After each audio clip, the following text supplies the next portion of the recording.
Welcome to the Founder Shift. My name is Rochelle Leerling, for founders who build something real and are ready to scale without losing themselves in the process. Short episodes, no fluff, real shifts. So a client said something to me once that stuck. We were about 3 months in and he was still doing everything himself. I asked him what was stopping him from just handing things over to his team. And he said, because they won't do it as well as I will do it. And he was right. He was generally better at most things, right? He's faster, sharper, he has more context, more experience. And honestly, that is the truth for many founders that I work with.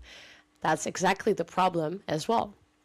80% done by somebody else is better than 100% done by you while you're burning out or being all over the place. That is the 80% rule. It sounds simple and most founders don't believe it.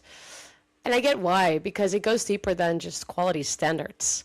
When you've built something from nowhere, from nothing, your name is on it, and your judgment is baked into how everything works, right? So when someone on your team does something differently, even when the result is fine, it feels wrong. There's this kind of physical discomfort to it, like watching somebody else drive your own car. That feeling is real, but it's not a signal that you should take back the wheel. It is rather a signal that you're confused control with leadership. A lot of founders call this having high standards, and I'll be honest, I used to have that slide as well, but what I've seen working with founders over the years is that high standards is something like a cover story for I don't trust anybody else to carry this, and these are very different things. Perfectionism keeps your business clean, but it also keeps it small, because here's what nobody tells you when you're trying to grow.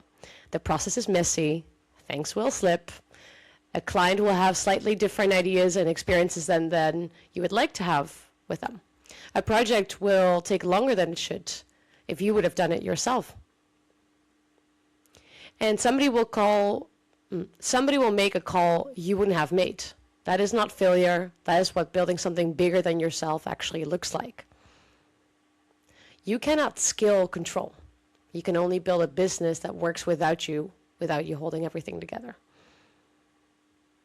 And that requires tolerating imperfection long enough for people to actually learn, for systems to actually settle, for the business to actually find its shape without you in the middle of it. And the shift is deciding consciously to work with that 80%. To say, this is good enough and my time is worth more than the gap. And when you stay in the middle of everything, you're not protecting quality. You're actually protecting or stopping your team from growing into the people that you need them to be. And you're keeping yourself away from the work that only you can do, and that is where you scale.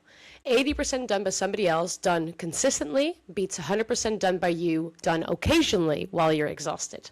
That is the rule. Okay, that's it for today. Connect with me on LinkedIn. Link is in the description. Send me a message and let me know what resonated for you. I'd love to hear it.